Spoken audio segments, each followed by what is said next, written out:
चलून देखा 4 जून रे आमर केते टका प्रॉफिट हेची आ ता पछरे कोन लॉजिक। आज आम आज टोटाल आमर 2200 टका प्रॉफिट हेची। आम दीटा ही ट्रेड नहीं छोटा छोटा दीटा ट्रेड नहीं आमर 2200 टका प्रॉफिट हेची। चलून ता पछरे लॉजिक।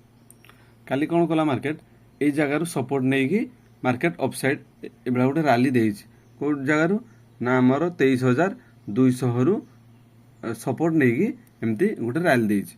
तो मार्केट काली आज गैप डाउन ओपन हला परे फास्ट जेमती गोटे स्ट्रॉन्ग ग्रीन कैंडल है तार 3टा खंडे पुल बैक देला परे आमर एठी एंट्री हैला आ टार्गेट रहला फास्ट यार प्रीवियस रो स्विंग क्लोज आमर बोलिंजर बैंड रो मझिगार को टच कला परे आम आमर क्लोज कर देले। टोटाली आमर 2200 टका प्रॉफिट हेइछि।